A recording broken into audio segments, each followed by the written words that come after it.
So on Friday, I uploaded a video where I showed you all how I made the flounce that gave me this result. So in today's video, we are going to be learning how to make this headband proper. If this is your first time dropping by my channel, welcome. My name is Funmibi.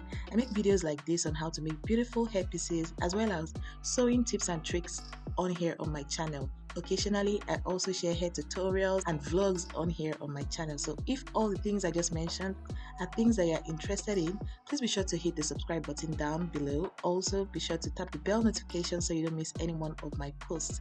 Also, if at the end of the video you enjoyed the tutorial on how to make this beautiful headpiece, please be sure to hit the like button, share this video with your friends, and just engage on this post. Alright guys, now that I've said all that, let's get straight into making this beautiful headpiece. The headpiece I showed you guys at the beginning of the video was made out of this flounce that I'm cutting on here. And if you want to catch up on all the process of even getting the flounce in the first place, please be sure to refer to my last video. Alright guys, now that I've shared all that with you, let's get straight into today's video. Alright guys, starting off from where we stopped in my last video, we are going to start sewing our flounce together. So you know how we cut our flounce, you are going to secure it together with pins and then take it to your sewing machine to sew it together. With sewing your flounce, you need to be very careful and patient. Make sure that you are not rushing the process in order to get amazing results. So once you've finished sewing your flounce together and you have a single piece, you're going to turn your flounce inside out. I forgot to mention that you're sewing on the wrong side because you want to turn it inside out to give you the right side of your fabric. So just do it gently and carefully, and once you're done, you turn it inside out and take it to your ironing board to give it a good press. You want your flounce to be very flat and just look really neat. So once that is done, I'm going to go straight on to the next stage of this particular tutorial. You want to cut two circles, and with cutting circles I have two tutorials on how to cut a perfect circle. I'm going to link them somewhere on the screen. Please feel free to go check that out if you're the kind of person that doesn't know how to cut a perfect circle easily. So next up, I'm going to cut this circle on my cloth gum. This is an interfacing. Feel free to use your gum stay, your S stay, whatever interfacing you want, but you want a strong interfacing. If you're using S stay, make sure you're using a strong S stay. So what I'm doing here is just cutting my circle on my cloth gum, and then once that is done, I'm going to go on ahead to press my cloth gum, or is it my strong gum now? I don't even know what they call it. It's collar stay. Actually, it's called the collar stay. That's what I got. I'm going to take this collar stay now with the fabric to my ironing board and then give it a good press. You want to press on the collar gum onto your fabric. Once that is done, we are going to turn it inside out with the second circle. So that second circle is going to serve as a lining for your first circle.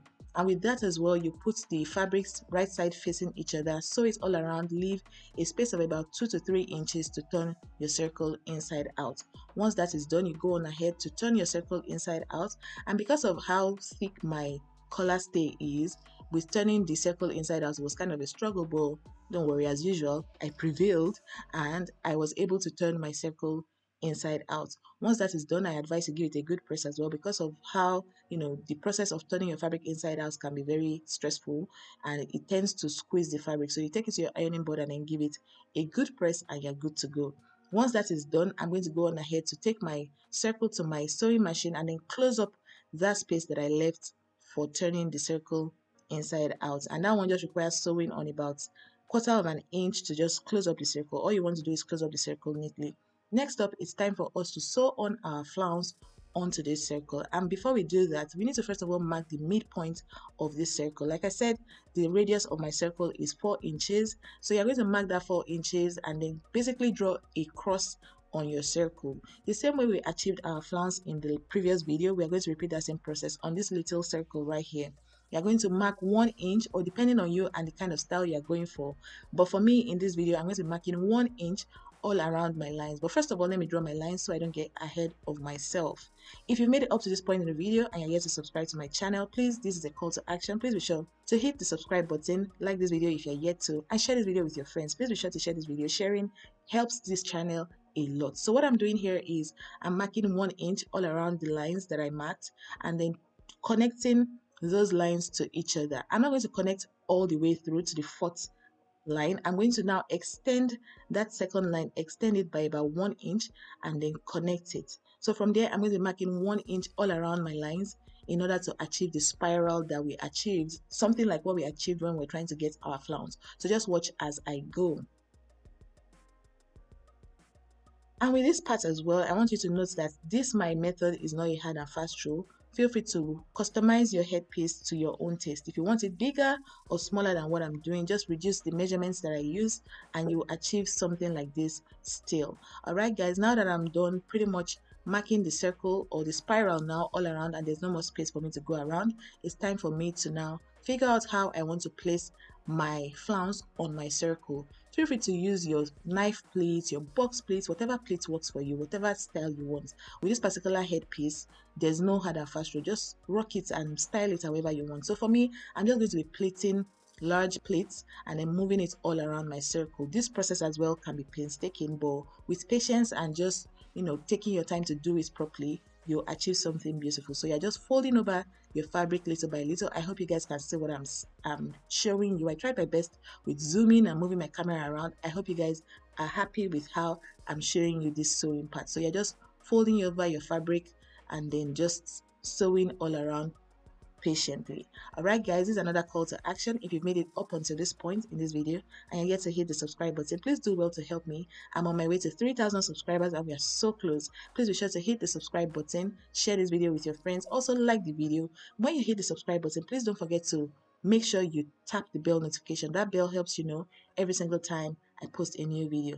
Also, if you enjoy all the songs that I'm using in this my video, please know that they are from Epidemic Sound and I have a link in my description box that can help you get a free month on that platform. So please be sure to hit that link if you want to also use this in any of the videos that you create for yourself in your online posts. Alright guys, I'm still going round and round and this process took me a total of about 10 minutes because I kept folding and adjusting and all of that. And with this bit, like I said, patience is the key and making sure that you're placing your fabric on the lines that you marked already. So with this, when I got to the center, it got a bit complicated, so I had to pull out the fabric, kind of figure out what was wrong with it, and then for the last bit of this fabric I had to hand stitch because I couldn't get to the center of this my headpiece properly. So I removed it after I got to this very close to the center and then I took it to my table here to do a bit of hand sewing. I'm going to show you guys the part that was sticking out, that part that I just lifted up. I'm still going to show you again. I decided to use my needle and thread to just sew that part down to give me a perfect, I don't even know what to call it, is it a rose